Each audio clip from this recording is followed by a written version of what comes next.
I just wanted to do a quick little deck profile for Runick White Forest. This is a deck that I am a huge fan of. For a while, I forgot to have these in my list. That was actually when it was at 3. I was just running 0. Instead, I was running more non-engine. I think I had a third triple tack and then a single imperm. And I'm actually considering bringing the imperm back and cutting the rest of the max Cs. They're good, but they're not always good. 3 copies of Elzette. Elzette's the only level 2 monster we're running in the main deck. This deck is based around your level 6 into level 8 bridge, which both use level 2 non-tuners. You summon a level 6 synchro tuner. This one, maybe this one, maybe this one, depending. Usually it's one of these two in archetype, because your tuners can shuffle them back from the field or graveyard to, wait, why do I? 1 second. Fixed. Can shuffle back from the field or graveyard to bring themselves back to field. So if you use Coral Dragon, you're forgoing that for other reasons. Elzette is quite powerful in Runick White Forest. You'll notice that I have 1, 2, 3, 4, 5, 6, 7, 8, 9, 13 monsters and 27 spell traps. So Elzette can send a spell or trap from your hand or field to the graveyard to special summon itself and search a White Forest card. A White Forest level 4 monster. Sorry, a White Forest monster. It doesn't have to be a level 4. And so this paired with any of my 27 spell traps, which I'm bound to draw at least one, lets me start off with a synchro summon either by specialing itself, searching Sylvie, normaling Sylvie, or searching rucia special summon itself. So it's a valuable thing to have as a starter, like it's good in your opening hand. It lets you play around other options as well. You can use this to send Fountain, to bring Fountain back, to then get more draws, things like that. Very versatile card for the deck. It also brings itself back to the hand if you special summon a Light Spellcaster Tuner during your opponent's turn, and wouldn't you know, Light Spellcaster Tuner, Light Spellcaster Tuner, Light Spellcaster Tuner, Light Spellcaster Tuner. Lots of ways to do that. So it's recurring resources, it's a way to get pieces on the field without needing a normal summon, and it synergizes with the Runick half the deck. Then I have Sylvie and Rucia, who I've already talked about. Sylvie lets you search out a White Forest spell or trap. I am only playing one. I'm only playing Woes. There are other options for the White Forest spell trap. Scourge is my second favorite, and I'm actually running it in a different variant of the White Forest deck. That's Runick White Forest Exodia. Don't do that, kids. This one tributes a synchro monster and can negate any face-up card on the field. And then if you tributed a White Forest synchro monster, it can bring back an illusion from your graveyard, any illusion. In this deck, your only illusion is Diabell. So this is just a way to negate a card and bounce back Diabell, which can also dodge things like Imperm. So it's a pretty flexible card, I would say. There is Tails. I have this card in real life, but not in this game, because this card sucks. You need to already have an illusion or spellcaster monster on the field for this card to be usable. And so it's not that powerful in this deck, where I generally can get a fairy on board much more easily than I can a spellcaster. And this is for Azamuna, which I don't have all the cards for. As you can see, I'm working on it. So the only one that I play is Woes, and I would consider Scourge for this deck. You could cut both of the max Cs, play a third triple attack, and play Scourge, and you'd be happy. Rucia can special summon itself if you control a White Forest, and it can send a spell or trap to the graveyard to let you draw a card. Really, really great. You can cycle Fountain, like I mentioned, but it also has synergy with a different package that I'm running in this deck. And that package is the toys. The most important card in the toy engine is the toy box. This lets you take your toys from deck, field, graveyard, hand, and set them as spells or traps. If you have them in your hand, you can just set them as a spell or trap. You don't need to do it from a toy box. And then these, when sent to the graveyard from the spell and trap zone, have effects. Toy Soldier can summon itself back. If you have Toy Box on the field, it can search you either Rucia or Sylvie, so it's quite handy. And if you don't have Toy Box on the field, it gets you Toy Box, which is a really good card. This deck needs to be sending spell traps a lot, so having spells or traps that can bring themselves back as recurring resources lets you play a very powerful grind game. So if you get established, these cards are fantastic. And they also enable some really good lines going first. These are level 4 non-tuners, which the only other one I have is Gary over here. So let's say you have a few runic spells, right?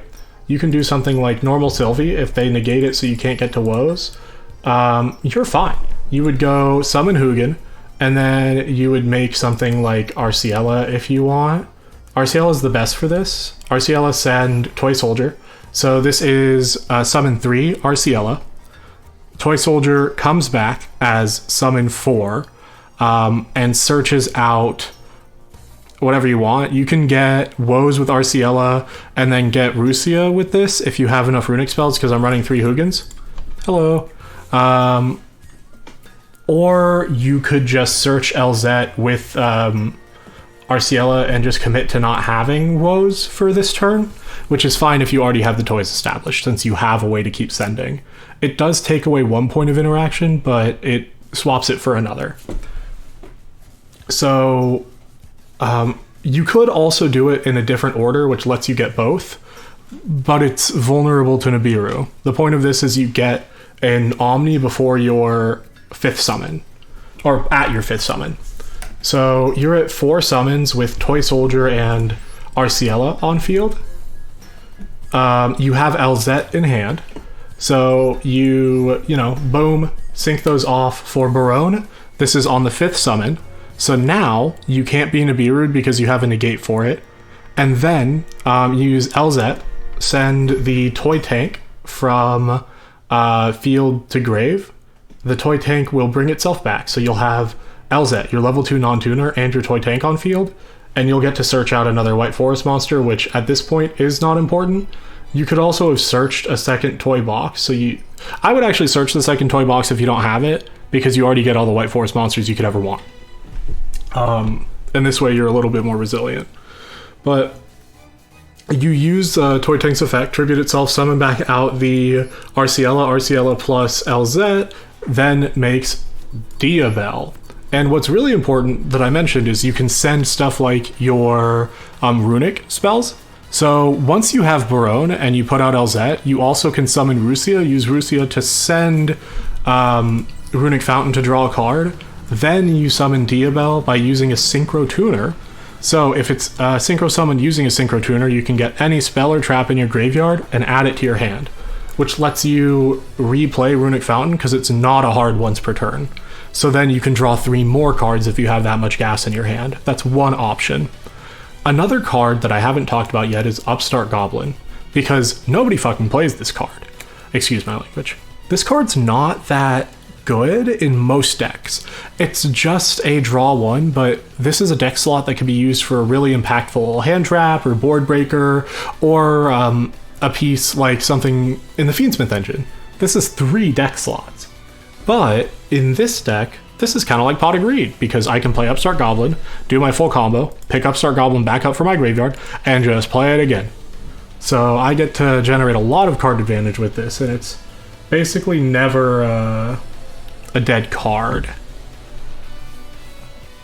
And then Triple Tactics Talents is one of the ways that you can play around a lot of disruption. One of the weak points in any Runick deck in Master Duel is that you only have 1 fountain, and often you don't have 2 ways to get to it because you need a way to clear Hugin off the board. So if you summon Hugin off of something like Freezing Curses, right? You discard a card, they negate Hugin, you're really sad. There are kind of 2 powerful ways to try and avoid this. Droll ends your life. Droll sends you into the sun. So you can use your Runick cards during the draw phase to at least guarantee Fountain. So they have to draw you after your second set of adds or draws. So you can either draw a Fountain or add something like Woes. But you can also go to the main phase without playing anything, and then summon your Hugin, and if they respond, as long as it's not Imperm, you have a triple attack right there waiting in the wings to hard punish it. And all three effects are very powerful in this deck. Triple attack is really good as a breaker, but it's also flexible because you can use it going first. And in this deck, if it's dead, you can just fucking throw it away. You don't need it. So with triple attack, taking an opponent's monster is a really great way to out untargetable or like undestroyable monsters, because triple attacks take, unlike Change of Heart, doesn't target. So you can do something like take a Dragoon and then link that Dragoon off into SP. Very criminal. It's a great way to out it. And you can also do things like, it's important against Kashtira. Kashtira is still seeing some fringe play, but usually they're not playing a Rise Heart. If they're playing a Rise Heart, they can banish your Runick Fountain face down in a few different ways, right? If that happens and you take a Rise Heart, you can attach the Runick Fountain to it and then link it off so you can get it back in rotation. This card enables so many options to fight your way out of bad situations. I would run it at 3, to be frank, because you can throw away extra copies, so it's not as bad if you have a duplicate, but the deck slots are quite tight if you include the toys. If you cut the toys, you would play cards maybe like evenly matched, you know, like breakers that are spell traps, Forbidden Droplet, Dark Ruler No More, things like that. And I do actually have an example of that list, so I'll just show it while we're talking about Runick White Forest. Don't mind me. There we go, fixed. Okay. So you'll notice here, very similar list on the open, no toys. And in place of the toys, I'm also running Scourge because I don't have the toys as a way to keep recurring spell traps, so Scourge is my option for that. And then 3 evenly. Pretty much exactly what I said. Extra looks very similar. I shouldn't have Gimmeray Green in here, but I still do because I'm lazy. Scarlight would probably be better, to be frank. And yeah, that's Runick White Forest with the toy engine.